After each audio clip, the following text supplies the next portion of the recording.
কলকাতা থেকে অনতি দূরে বারাসাতের বুকে এই দেব আবাস, যেখানে আজ আমি আপনাদের নিয়ে যাব। এখানে বৃদ্ধা মায়েরা সম্পূর্ণ বিনামূল্যে এই জায়গায় থাকতে পারবেন।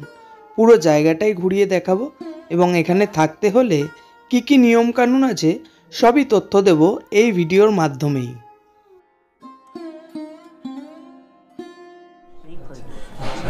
মানে এখানে আপনারা যে থাকেন একদম বিনামূল্যে থাকেন? বিনামূল্যে, একদম 1 টাকাও লাগে না? না, আমাদের একবারে কলকেট ব্রাশ থেকে আরম্ভ করে সাবান, তেল ও কাপড় চোপড় সমস্ত সব এখান থেকে দেয়। আমাদের খুব ভালো লেগেছে, আমরা নিজেরাই এসেছি। আর এত সুন্দর প্রতিষ্ঠান, এত সুন্দর যে আমাদের যারা অসহায় থাকে তাদের দুপুরের যে মধ্যাহ্নে যে ভোজনটা আমরা তাদের যোগানটা আমরা দিতে পারি, এইটুকুনের জন্য প্রচেষ্টা আর কিছু।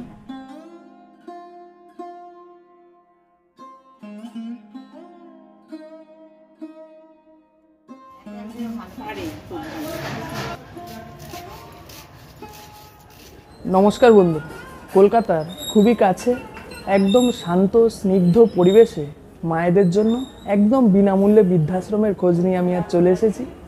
যারা আমাকে চেনেন না, আমি হলাম জয়ন্ত, নমেডিক জয়ন্ত চ্যানেলে আপনাদের সকলকে করি স্বাগত। তো এখানে মায়েরা একদম বিনামূল্যে থাকতে পারবেন। বিনামূল্যে মানে একদমই বিনামূল্যে। আমি ফোন নাম্বারও দিয়ে দেবো। এখানে থাকার কিছু নিয়মকানুন আছে, সমস্ত তথ্য আজকে আমি এই ভিডিওর মাধ্যমে আপনাদের জানাবো। তো ভিডিওটা স্কিপ না করে অবশ্যই পুরোটা দেখবেন। চ্যানেলে নতুন হলে অবশ্যই চ্যানেলটি সাবস্ক্রাইব করে আমার পাশে থাকবেন। বৃদ্ধাশ্রমটি কোন জায়গায়, আপনারা কিভাবে আসবেন, কিভাবে যোগাযোগ করবেন, সমস্ত তথ্য আজকে আমি এই ভিডিওর মাধ্যমে আপনাদের জানাবো। তো ভিডিওটা চলুন শুরু করছি। আশা করি এই ভিডিওটাও আপনাদের খুবই ভালো লাগবে। কিভাবে আসবেন এই বিনামূল্যের বৃদ্ধাশ্রমে বারাসাতের দেব আবাসে, সেটা আগে আমি আপনাদের বলে দিই। শিয়ালদা থেকে বারাসাত, বনগাঁ, দত্তপুকুর, হাসনাবাদ যে কোনো একটা ট্রেন ধরবেন। ট্রেন ধরে আপনাদের নামতে হবে বারাসাত স্টেশনে।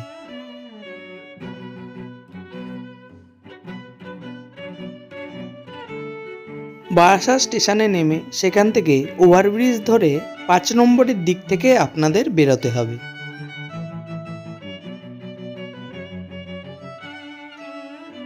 পাঁচ নম্বরের দিক থেকে বেরোলেই সোজা রাস্তাটা চলে যাচ্ছে পায়োনিয়ার পার্কের দিকে।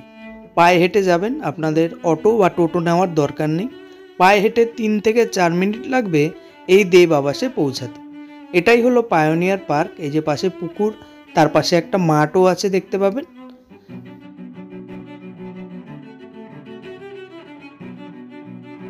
স্টেশনের দিক থেকে আসলে এটা হলো পায়োনিয়ার পার্কের একদম শেষ পজিশনে এরকম একটা ছোট্ট বোর্ড লাগানো আছে। এই যে পুকুরটা দেখতে পাচ্ছেন, তার একদম অপর দিকেই একটা সরু গলি চলে যাচ্ছে। এই যে গলিটা দেখতে পাচ্ছেন, এই গলি দিয়ে একটুখানি ভিতরে আপনাদের ঢুকে আসতে হবে।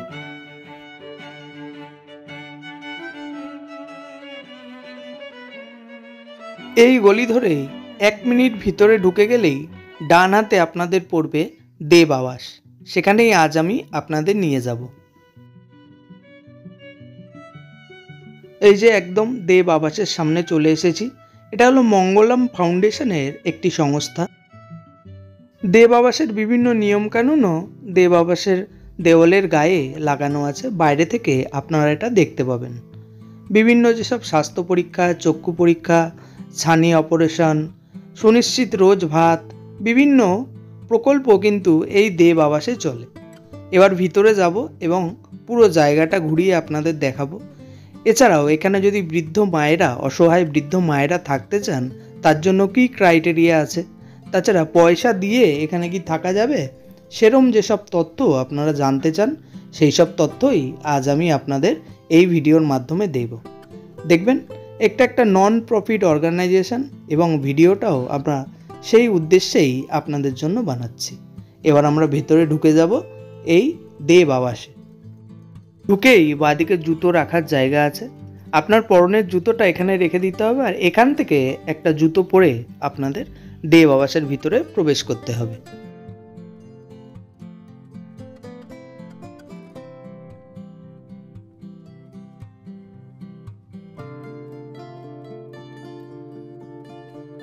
এখানে অসহায় মায়েরা থাকেন, যেমনটা আমি আপনাদের আগে বললাম। এখনও কিন্তু সিট খালি আছে। এখানে বিনামূল্যে মায়েরা, অসহায় মায়েরা কিন্তু থাকতে পারবেন। যোগাযোগের নাম্বার আমি ভিডিওর মাধ্যমে এবং ডেসক্রিপশন বক্সে 2 জায়গাতেই আমি দিয়ে রাখব। চলুন এবার ভিতরে গিয়ে মায়েরা কি করছেন সেটা আপনাদের দেখাবো এবং মায়েদের সঙ্গে কথাও বলবো, ওনারা এখানে কেমন আছেন, কি করতে হয় ওনাদের, সমস্ত তথ্য আজ আমি এই ভিডিওর মাধ্যমে আপনাদের জানাবো। তাছাড়াও এখানের কর্ণধারের সঙ্গেও কথা বলবো।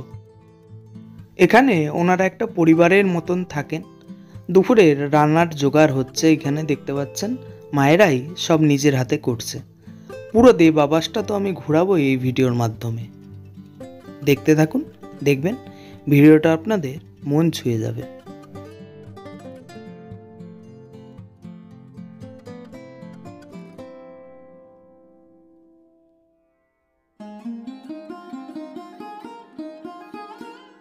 একজন সহৃদয় ব্যক্তি মায়েদের জন্য কিছু পাখাও পাঠিয়েছিলেন। দেখুন এই পাখাগুলো সামনে বসে মায়েরা ফটোও তুলছেন। এগুলো কি হবে? এগুলো দিয়ে সার।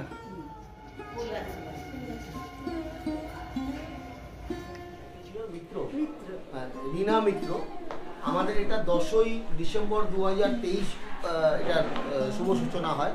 সেদিন থেকেই মাসিমা আমাদের সঙ্গে আছে, আজও আছে। আর আমাকে বলেছে শেষ দিন অবধি এখানেই থাকবে। কোথাও যাবেন? না না, কোথাও যাবো না, আমি সাহেবের কাছেই থাকতে চাই। খুব ভালো। আমার বোধহয় নিজের ছেলের কাছেও বোধহয় এত যত্ন পেতাম, আমি সাহেবের কাছে যা যত্ন পাই। তোমার বাড়ি কোথায়? মানে আমার বাড়ি ঘর কিছুই নেই, আমি মেয়ের কাছে থাকতাম পাড়ার সাথে। আমি জামাইয়ের বাড়ি থাকবো না বলে আমি এখানে এসেছি। আচ্ছা আচ্ছা। তো ওরা যে আমাকে সেদিন পাঠিয়েছে তা না, আমি ইচ্ছুক না জামাইয়ের কাছে থাকার। ঠিক আছে। হ্যাঁ, বোনই বলি মিঠু। এই আর কি, মায়েদের যে নিত্যদিনের যে রান্না খাওয়া, শুধু রান্না বলবো না, মিঠু সবার সব কিছুই করে দেয়। আমারও খুব বোন ওই রান্না আমার করে। দিদিভাই, হ্যাঁ, নতুন ওই একটা রান্না দিদিভাই করে। পেয়েছি। নমস্কার, আমি চন্দনা বর্মন, আমি মঙ্গলম ফাউন্ডেশনের একজন ট্রাস্টি। আর আমাদের আবাসের আপনারা এসছেন, এখানে দেখুন যে এই আরেকজন আবাসিক, ইনি প্রভাতী সেন, তারাপীঠ থেকে এসছেন। আপনি ওনার কাছেই শুনুন উনি কেমন আছেন। আমি গতবারে জানুয়ারি 25 তারিখ এখানে এসেছি। আমার বাড়ি তারাপীঠ, নাম প্রভাতী সেন। আচ্ছা, এখানে আসার পর আমি সবাই স্যার ম্যাডাম বলে, আমি তা বলি না, আমি মা বাবা বলি। আমাদেরকে খুব ভালোবাসে বা স্নেহাদরে আমি এখানে খুব ভালোবাসায় আছি। এখানে সমস্ত খাওয়া, বিছানা, গিজার থেকে আরম্ভ করে সব কিছুই আছে। এখানে খুব ভালো আছি। ওদের ছেলে মেয়েদের কাছে এরকম ভালো থাকতে পারা যায় না। এত মা বাবা এত ভালোবাসে আমাদেরকে, মানে ওরকম ভাবে নিজের মাতেও ভালোবাসতে পারতো না। মানে তারাপীঠ তো অনেক দূর, এত দূরে খবর পেলেন কি? আমার বোন থাকে পিকনিক গার্ডেনে। আচ্ছা, হ্যাঁ, মানে এখানে আপনারা যে থাকেন একদম বিনামূল্যে থাকেন? বিনামূল্যে, একদম। 1 টাকাও লাগে না? না, আমাদের একবারে কলকেট ব্রাশ থেকে আরম্ভ করে সাবান, তেল ও কাপড় চোপড় সমস্ত সব এখান থেকে দেয়। ঠিক আছে, অনেক ধন্যবাদ, ভালো থাকবে। হ্যাঁ, তোমরা আবার আসবে, আমাদের খুব ভালো লাগবে। আর এই মা আছে না আমাদের মা বাবা, আমি মা বাবাই বলি, কিন্তু এত ভালোবাসে। আবার ওনার মেয়ে এসছে, তা সত্যি এত ভালো, আমাদেরকে খুব ভালো। মেয়ে কোথায়? ওই তো মেয়ে দাঁড়িয়ে আছে আমাদের দিদি ভাই। আমি এসে একবার এসো, এই তো দাঁড়াও, একবার এসো। আর এটা আমার দিদি ভাই খুব ভালো। লজ্জা পাচ্ছেন কেন? আমার দিদি ভাই খুব ভালো, খুবই ভালো আমার দিদি ভাই, এত ভালো মেয়ে। আপনার নামটা কি? সিবিলি বর্মন। আপনি কি এখানেই থাকেন নাকি? না না, আমি জার্মানিতে থাকি। আমি কিছু দিনের জন্য ছুটিতে এসেছি এখানে, আবার চলে যাব কিছুদিন। ফাউন্ডার মেম্বার যিনি আছেন তারই মেয়ে আপনি? হ্যাঁ, ও আমার মেয়ে। এখানকার যে চেয়ারম্যান মিস্টার গৌতম বর্মন, আমি চন্দনা বর্মন, ওনার ওয়াইফ, আমার মেয়ে সিবিলি বর্মন। আচ্ছা, আপনাদের এই মহৎ কাজে আসতে পেরে আমাদের নিজেদেরও ধন্য লাগে। আপনাদের মতো লোকেরা আছেন, আর সবার সহযোগিতায় এটা চলছে, সবাই সহযোগিতা করেন। বারাসতবাসী আমাদের সঙ্গে আছে।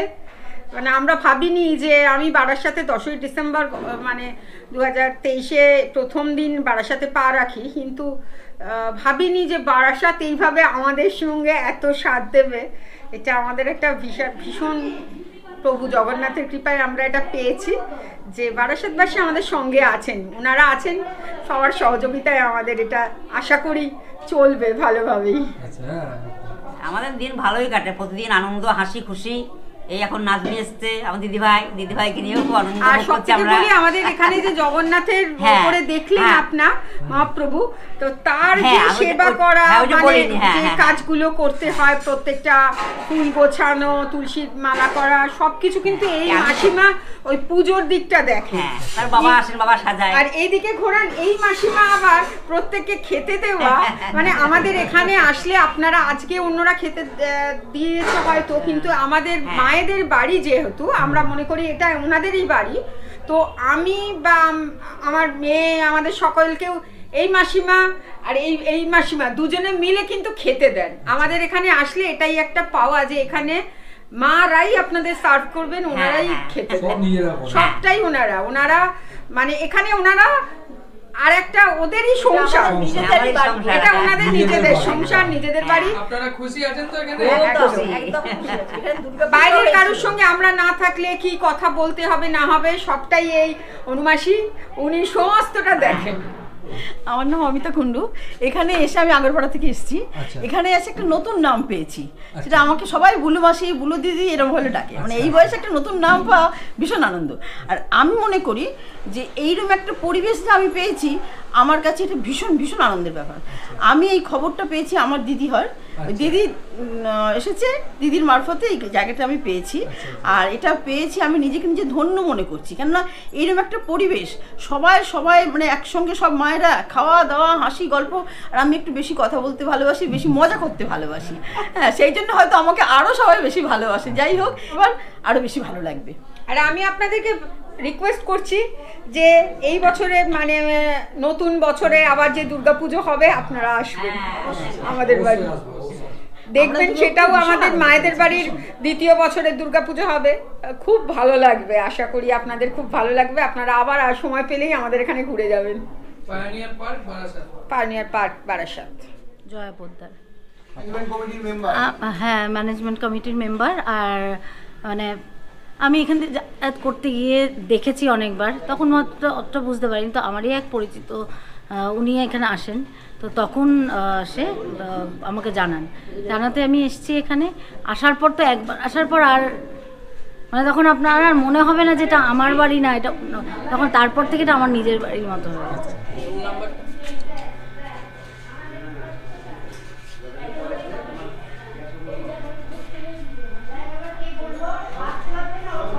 এইরকমই 3টে আরও রুম আছে। তো এই রুমগুলোতে, এই বেডগুলো হলো ফ্রিতে, মাদের বিনামূল্যে এখানে মাদের রক্ষণাবেক্ষণ যত্ন সব করা হয়।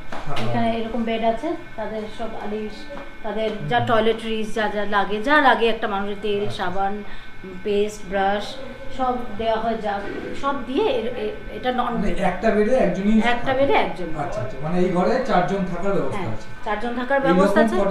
এরকম আরো 3টে ঘর, 2টো ঘর। নিচে আছে 1 2 3, উপরে আছে 1 2 3 4 5, আরো 2টো আছে এরকম। আচ্ছা, আর এটা নিয়ে 3টে। হ্যাঁ, আচ্ছা আচ্ছা, ঠিক আছে, চলুন। এই দিকটা দেখাই। হ্যাঁ, এই দিকটা একটা করিডোর। আচ্ছা, এই পাশে একটা স্টোর আছে, এই পাশে কিচেন আছে, তারপর মায়েদের রুম, ওখানে ওয়াশরুম, টয়লেট সব। এবার আমরা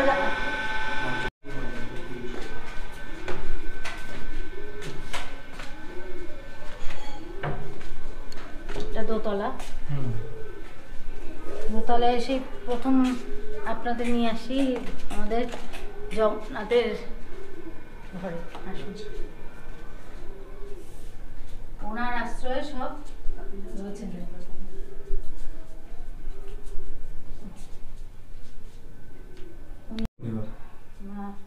আমাদের দেব আবাসের আশ্রয়কর্তা স্বয়ং জগন্নাথ মহাপ্রভু, জগন্নাথ স্বামী। তো ওনার আশ্রয়ে মারা আমরা সবাই রয়েছি। নিত্য ওনার পুজো হয়, সকালে শৃঙ্গার হয়। দেবের আবাস, তার আশ্রয় মায়েরা রয়েছে। আচ্ছা আচ্ছা, ঠিক আছে।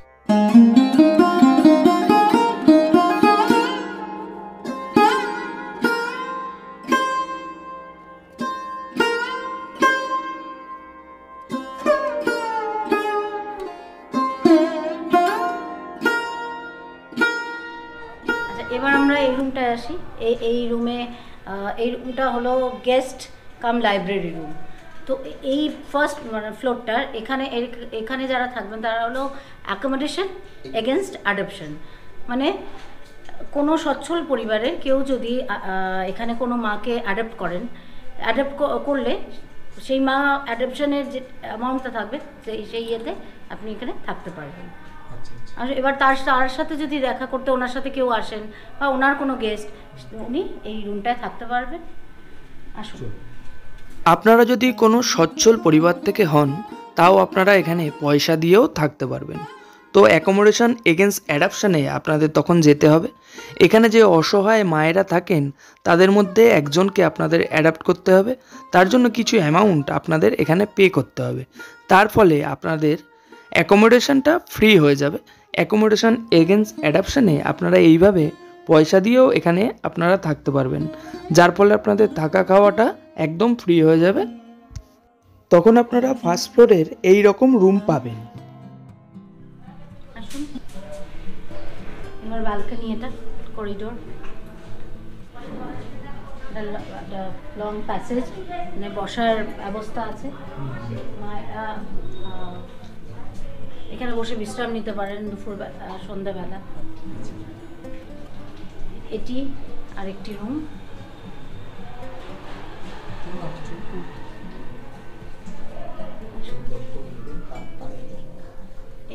এটি আরেকটি রুম, যিনি দত্তক নেবেন, অ্যাডপ্ট করবেন আমাদের মাকে, তিনি এখানে থাকতে পারবেন। তার কমপ্লিট অ্যারেঞ্জমেন্ট আছে, বেড, ব্ল্যাঙ্কেট, মশারি, টাওয়েল, ছাতা আর টয়লেটরিজ এখানে, তার পড়ার বই, ব্রাশ, পেস্ট, শ্যাম্পু, তেল, সাবান, জলের বোতল, স্লিপার, যাবতীয়। মানে এইভাবে আমার মনে হয় নিজের বাড়ির লোকরাও ভাবে না, যেভাবে মায়েদের জন্য এখানে ভাবা হয়েছে, যেটুকু যা লাগে সবটা যেন পেয়ে ওনারা শান্তিতে সুন্দরভাবে থাকতে পারেন।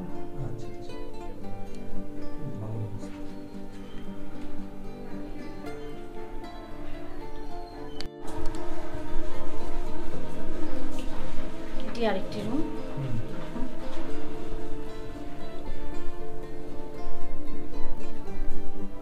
এটিও সেম, এটা 3টে বেডের অ্যারেঞ্জমেন্ট করা আছে, সেম একই রকম, bed, blanket, mosquito net, toiletries দিয়ে এখানে ছাতা, টাওয়েল, চেয়ার আর আলমারি আসবে, তৈরি হচ্ছে সব অ্যারেঞ্জমেন্ট। ওটি আসলে প্রত্যেকটা বেডের সাথে একটা করে আলমারি দেওয়া হবে। ওই এতে ওনারা কি যারা মায়েদের অ্যাডাপ্ট করবেন তাদের জন্য অ্যাকোমোডেশন এগেনস্ট অ্যাডপশন বাথরুম আসে। এখানে বাথরুম আসুন না, বাথরুমটা 1টা 2টো 3টে 4টে। খুবই পরিষ্কার রয়েছে এই বাথরুমের জায়গাটি। আর দেখুন এখানে একটা ওয়াশিং মেশিনও আছে। এই মায়েদের জন্য যেসব জামা কাপড় হয় এগুলো এখানে কাচা হয় আর কি। এটা হলো সেই ওয়াশিং মেশিন বা কাচা হবে। আরেকটি রুম, এখনো নাম্বারিং হয়নি, তাই আপনাকে আমি নাম্বার ধরে বলছি না। এটাও 3 বেডের অ্যারেঞ্জমেন্ট, সেম। এখানেও ব্ল্যাঙ্কেট, মসকিউটো নেট, ওটা আরেকটা ব্ল্যাঙ্কেট, টাওয়েল, ছাতা, টয়লেটরিজ। আর একটা জিনিস লক্ষ্য করবেন, প্রত্যেকটা টাওয়েল এক, মানে হ্যাঁ সব, মানে যেন মনে হয় সবার এক রকম। এবার সেটাকে নাম্বারিং করে দেওয়া হবে যে যেমন আসবে। এই একটা সুন্দর শান্ত পরিবেশ। একটা বয়সের পর তো মানুষ শান্তি চায়, ওটা যদি কাউকে দেওয়া যায় আমার মনে হয় তার থেকে বড় কিছু হয় না। একদম হাইজিন এখানে ভীষণ, একদম first priority, hygiene first priority. তারপর যেন পায়ে ঠান্ডা না লাগে, ফ্লোরে ম্যাট দেওয়া আছে। আর at the end of the day সব থেকে মানে শান্তিটা কিন্তু আমাদের একটা বয়সের পর কতটা খায় আর কতটা কি করে, শান্তিটা চায়। তো শান্তিটার মানে কোনো অভাব নেই এখানে, শান্ত সুন্দর পরিবেশ। এবার এই রুমটি, এটা ডাবল বেডরুম, এটা 2টো বেড। এখানে দুটো বেড আছে, same arrangement, blanket mosquito net দিয়ে সেম অ্যারেঞ্জমেন্ট, স্লিপার টিপার দিয়ে, বাট এটা ডাবল বেড, দুটো বেড। সবটাই রেডি, জাস্ট আলমারিগুলো আসবে, ওগুলো ম্যানুফ্যাকচারিং চলছে। ছাদ বাগান, যদিও এটা এখনো মায়েদের জন্য ওপেন হয়নি, মায়েরা উঠতে পারছেন না, আমরা উঠছি, কারণ ছাদের কোনো ফেন্সিং না থাকায় আমরা এই মুহূর্তে তাদের ঝুঁকি নিতে পারছি না, তুলতে পারছি না, কিন্তু এটা সাজাচ্ছি, চেষ্টা করছি, মানুষের কাছে আবেদন জানাচ্ছি, যদি মানুষ আমাদের আর্থিকভাবে সাহায্য করেন বা পয়সা ছাড়াও কেউ এসে যদি ছাদের রেলিংটা দেওয়ার ব্যবস্থা করেন, তাহলে অবশ্যই মাদের তুলব। কারণ লেবু গাছ আছে, কুমড়ো অলরেডি এসে গেছে, সিম গাছের সিম একবার অলরেডি খাওয়া হয়ে গেছে, আবার নতুন সিম এসছে, বিভিন্ন ফলের গাছ আছে, তার মধ্যে খুব ইম্পর্ট্যান্ট হচ্ছে আপেল গাছ, এটা আখরোট, এখানে একটা দুটো আখরোট আছে, এগুলো এখনও প্ল্যান্টেশন করা হয়নি, ওখানে অলরেডি লেগে আছে আখরোট, এখানেও আছে, এটা আপেল, আপেল ওখানেও অনেকগুলো আছে, এটা অ্যাপেল, এটা আলু বোখরা, যদি একটাও হয় ভালো লাগবে।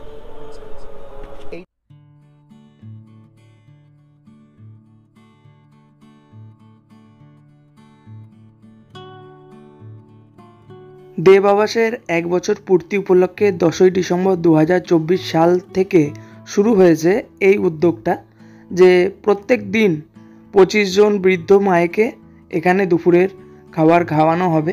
সেই খাবারের আয়োজনই চলছে, দেখতে পাচ্ছেন, এনারা সব বাইরে থেকে এসেছেন, এখানে দুপুরের খাবারটা তারা গ্রহণ করছেন, এরপর মায়েদের খাবার পালা, তার সাথে আমরাও এখানে আজকে দুপুরের খাবারটা খেয়েছি, সবাই মিলে একসাথে হই হট্টগোল করে খুব আনন্দের সঙ্গে আজকে দুপুরের খাবার আমরা মায়েদের সাথেই খেয়েছি।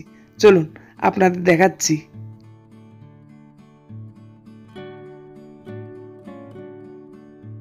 সবাই আমরা একসঙ্গে বসে পড়েছি দুপুরের খাবার খাওয়ার জন্য, দেখতে পাচ্ছেন, আপনাদের দেখাবো আজকে দুপুরের খাবার। এক এক দিন এক এক রকম মেনু হয়, আজকে খিচুড়ি, 2 রকমের সবজি এবং মিষ্টি ছিল, সবজিগুলো অপূর্ব সুন্দর হয়েছে, এরপরে বাঁধাকপি দিয়েছিল, খুবই সুস্বাদু হয়েছিল, মানে একসাথে বসে শান্তিতে আজকে দুপুরে খাবারটা খেলাম। এরপর এইখানের দেব আবাসের যে কর্ণধার, তার ইন্টারভিউও রয়েছে, সমস্ত তথ্য উনি আরও সুন্দর করে আপনাদের বলে দেবেন।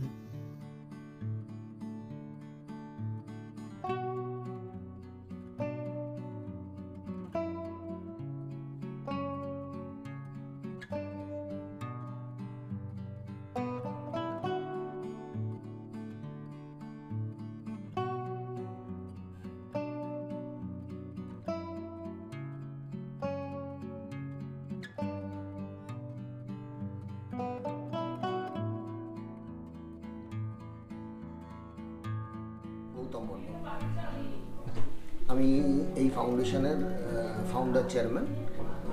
আমি কয়েকজন কলকাতার কয়েকজন বন্ধুকে নিয়ে, সমমনোভাবাপন্ন বন্ধুকে নিয়ে এটা শুরু করেছিলাম 2018 সালের 20 জুন এটা রেজিস্টার্ড করেছিলাম। আচ্ছা, আপনি তো দেখলেন, আমি তো দেখলাম যে আপনি কিছুক্ষণ বাদে আসলেন, এমনি আপনার মেন বাড়িটা কোথায়? আমার বাড়ি কলকাতার কলেজ স্ট্রিট। ক্রাইটেরিয়া বলতে এটা আমরা বেসিক্যালি চালু করেছিলাম যে অসহায় মায়েদের বিনা পয়সার বৃদ্ধাশ্রম, তাদের কোনো পয়সা দিতে হবে না। এই অসহায়ের সংজ্ঞাটা আমরা প্রথমে কোনো সংজ্ঞা নির্ধারণ করিনি, এবং যার ফলস্বরূপ বিভিন্ন মানুষ যিনি সত্যিকারের অসহায় নয়, তিনিও এসে এখানে কেউ 1 মাস, কেউ 1.5 মাস, কেউ 2 মাস কাটিয়েছে, কিন্তু বাস্তবে তারা অসহায় নয়। এবং যখন আমরা এটা জানতে পেরেছি, তখন ধীরে ধীরে নিজেদের যে নিয়মাবলী সেটা কিছু পরিবর্তন করেছি, সেটা ট্রাস্ট বোর্ড ঠিক করেছে। তো সেই অনুযায়ী অসহায়ের ক্ষেত্রে আমরা বলছি যে তার সন্তান থাকবে না, স্বামী থাকবে না, এবং একদম রক্তের সম্পর্কের খুব কাছের আত্মীয় থাকবে না, অর্থ থাকবে না, সম্পদ থাকবে না, সম্পত্তি থাকবে না। এই সবগুলো যদি ম্যাচ করে, তবেই তিনি আমাদের কাছে অসহায়ভাবে গণ্য হবেন, এবং তার জন্য বিনা পয়সায়, 1 পয়সাও আমরা নেব না, বিনা পয়সায় তিনি এখানে আজীবন থাকতে পারবেন। তার থাকা, খাওয়া, জামা কাপড় এবং চিকিৎসা মোটামুটি যেগুলো লাগে জীবনকালে, এগুলো আমরা দেবো, এবং জীবন শেষের পরে আমরা তার পারলৌকিক ক্রিয়া এটাও করব। আর একটা জিনিস, এখানে কি শুধু বৃদ্ধারাই থাকতে পারবেন, মহিলাদের? এটা শুধুমাত্র অসহায় মহিলাদের জন্য। আচ্ছা, এরপরে কি আপনাদের বৃদ্ধদের রাখার ইচ্ছে আছে? ব্যাপারটা হচ্ছে যে এটা চালানোর জন্য একটা বিপুল খরচ, তো স্বাভাবিকভাবেই আমরা সেই খরচের যতক্ষণ এটাকে স্টেবল করতে না পারছি ততক্ষণ বৃদ্ধদের জন্য তৈরি করতে পারছি না। তবে ইচ্ছে আছে যে আমরা আগামী দিনে, কারণ প্রচুর মানুষ আমাদের কাছে, পুরুষ মানুষ আমাদের কাছে ফোন করছেন, রিকোয়েস্ট করছেন, কিন্তু আমাদের কাছে যেহেতু অর্থের জোগান নেই তাহলে স্বাভাবিকভাবেই আমরা শুরু করতে পারছি না, কিন্তু অর্থের জোগান যদি আসে নিশ্চিত করে শুরু করব। অসহায় মায়ের 25 জনের ব্যবস্থা আছে, এখানে 25 জন অসহায় মা থাকতে পারবেন। আর এখানে অ্যাকচুয়াল অ্যাকোমোডেশন ক্যাপাসিটি হচ্ছে 33 জন, মানে আমাদের যা ঘর রয়েছে এবং যতটা জায়গা রয়েছে তাতে 33 জনের অ্যাকোমোডেশন ক্যাপাসিটি রয়েছে। আমরা 25 জন অসহায় মায়ের জন্য করছি, কিন্তু আপনারা অলরেডি জানেন, আমি বলেছি আপনাদেরকে, বা আমাদের ম্যানেজমেন্ট কমিটির মেম্বারও বলেছে, আমরা 23 জন মাকে এভাবে রাখবো। আর 11টা বেড আমরা 23 জন না 22 জনকে রাখবো, আর 11টা বেড আমরা একটু অন্যভাবে ভেবেছি। তার কারণ এই বাড়িটা একটা বিপুল পরিমাণ ভাড়া আমাদের দিতে হয়, এরপর ইলেকট্রিক আছে, খাওয়া খরচ আছে, স্টাফ আছে, সব মিলিয়ে ঝুলিয়ে চিকিৎসা আছে, সব মিলিয়ে বিপুল খরচ, যেটা চালানো সত্যিকারের মানে অসম্ভবের জায়গায় চলে যাচ্ছে মাঝে মধ্যে। তো স্বাভাবিকভাবেই আমরা একটা স্কিম চালু করেছি যার নাম হচ্ছে অ্যাকোমোডেশন এগেনস্ট অ্যাডপশন। যে মানুষের আর্থিকভাবে সচ্ছল, যার কাছে অর্থ আছে, অথচ তিনি বৃদ্ধাশ্রমে থাকতে চাইছেন, আমি তাকে বলবো যে একজন মায়ের দায়িত্ব নিন, মানে একজন মাকে দত্তক নিন। তাহলে একজন মাকে দত্তক নিলে তিনি একটু বেটার, যেমন এনাদের ধরুন কিছু নিজের কাজ নিজে করতে হয়, যেমন নিজের জামা কাপড়, নিজের বিছানার চাদর, নিজের বালিশের ওয়ার, এগুলো নিজে কেচে নিতে হয়, ধুয়ে নিতে হয়, নিজের থালা বাসন নিজেকে ধুতে হয়। ওনাদের এগুলো করতে হবে না, এগুলো করার জন্য আমাদের কাছে লোক থাকবে, এবং স্বাভাবিকভাবেই ওনারা একটু ভালোভাবে থাকতে পারবেন। এটার আমরা একটা টাকাও নির্ধারণ করেছি যে 7,000 টাকা যদি মাসে কেউ দেয়, তাহলে সেই 7,000 টাকায় তিনি এবং একজন অসহায় মা, অর্থাৎ এক একজনের ভাগে পড়লো 3,500 টাকা। তাহলে আমাদের এটাই ভাবনা যে 7,000 টাকা করে যদি 11 জন লোক থাকেন ওপরে, তাহলে 77,000 টাকা মাসে আসবে। বাড়িটার বর্তমান ভাড়া হচ্ছে 60,000 টাকা, যেটা আগামী 2 বছর পরে হয়ে যাবে 69,000 টাকা। তার সঙ্গে ইলেকট্রিসিটি এবং কিছুটা হলেও স্টাফের স্যালারি, সবটা মিলিয়ে ঝুলিয়ে একটা সচ্ছল জায়গায় আসবে, এবং এটা যত তাড়াতাড়ি হবে তত তাড়াতাড়ি আমরা পুরুষদের জন্য, অসহায় পুরুষদের জন্য যে ভাবনা আমাদের আছে, স্বপ্ন আছে, সেই স্বপ্নের পথে এগোতে পারবো। আর এখানে কি নিয়মিত ডাক্তারবাবুরা বসেন? আর আরেকটা জিনিস হচ্ছে, এখানে কত বছরের পর বৃদ্ধ মায়েরা থাকতে পারবে? এখানে এই মুহূর্তে 55 বছর থেকে মায়েরা আছে, 76 পর্যন্ত মা আছেন, কেউ হসপিটালে আছেন, কেউ এখানে আছেন। আর আরেকটা প্রশ্ন আপনার কি ছিল? ডাক্তারবাবু এখানে প্রতি মাসে একজন ডাক্তার বসেই। এছাড়া আমাদের ট্রাস্টি বোর্ডে একজন সদস্য আছেন প্রহ্লাদ রায় গোয়েঙ্কা, উনি কলকাতার মারোয়ারি রিলিফ সোসাইটি হসপিটালের জেনারেল সেক্রেটারি। আমিও ওই হসপিটালে অ্যাডমিনিস্ট্রেটর, মানে অনারারি অ্যাডমিনিস্ট্রেটর হিসাবে কাজ করি, যেখানে কোনো পয়সা আমি নিই না। তো উনি এখানকার মায়েদের ওখানে চিকিৎসার ব্যবস্থা করেন। এছাড়া বারাসাত সরকারি হসপিটালের সঙ্গেও আমাদের কথা বলা রয়েছে, কলকাতার মেডিকেল কলেজ হাসপাতালের সঙ্গেও কথা বলা রয়েছে। ইমিডিয়েট প্রয়োজন পড়লে গ্রিন করিডোর করে এখানকার মাদের আমরা সেই হসপিটালে প্রয়োজন অনুসারে পাঠানোর ব্যবস্থা। বন্ধুরা, এই দেব আবাস সম্বন্ধে আপনাদের সমস্ত তথ্য এই ভিডিওর মাধ্যমে আশা করি আমি দিতে পেরেছি। বৃদ্ধাবাসটা কিন্তু একদম বিনামূল্যে থাকা, অসহায় বৃদ্ধ মায়েরা এখানে একদম বিনামূল্যে থাকতে পারবেন। তাছাড়াও যারা একটু আর্থিকভাবে সচ্ছল তারাও অ্যাকোমোডেশন এগেনস্ট অ্যাডাপশানেও এখানে কিন্তু থাকতে পারবেন, যাতে দেব আবাসে একটু শ্রীবৃদ্ধি ঘটবে, যাতে তারা আরও এগিয়ে যেতে পারে আর কি। এই মহৎ কাজে যোগ দিতে পেরে, এই মহৎ কাজের উদ্দেশ্যে যারা এই কাজ করছেন তাদের সঙ্গে আসতে পেরে একটা দিন খুব সুন্দরভাবে আমাদের কাটলো। তো আশা করি সমস্ত তথ্য আপনারা এই ভিডিওর মাধ্যমে পেয়ে গেছেন। তাও যদি কিছু জানার থাকে অবশ্যই আমাকে কমেন্ট বক্সে জানাবেন। আর যদি বৃদ্ধাবাসে আসার কেউ থাকেন তাহলে ফোন নাম্বার তো দেওয়াই আছে, এই নাম্বারে আপনারা ডিরেক্টলি যোগাযোগ করে নিতে পারবেন। তো দেখা হবে আপনাদের সঙ্গে আবার পরবর্তী ভিডিওয় অন্য কোনো জায়গায়। ততদিন সুস্থ থাকবেন, নিরাপদে থাকবেন এবং ঘুরতে থাকবেন। বারাসাত পায়োনিয়ার পার্ক দেব আবাস থেকে আমি জয়ন্ত, টাটা।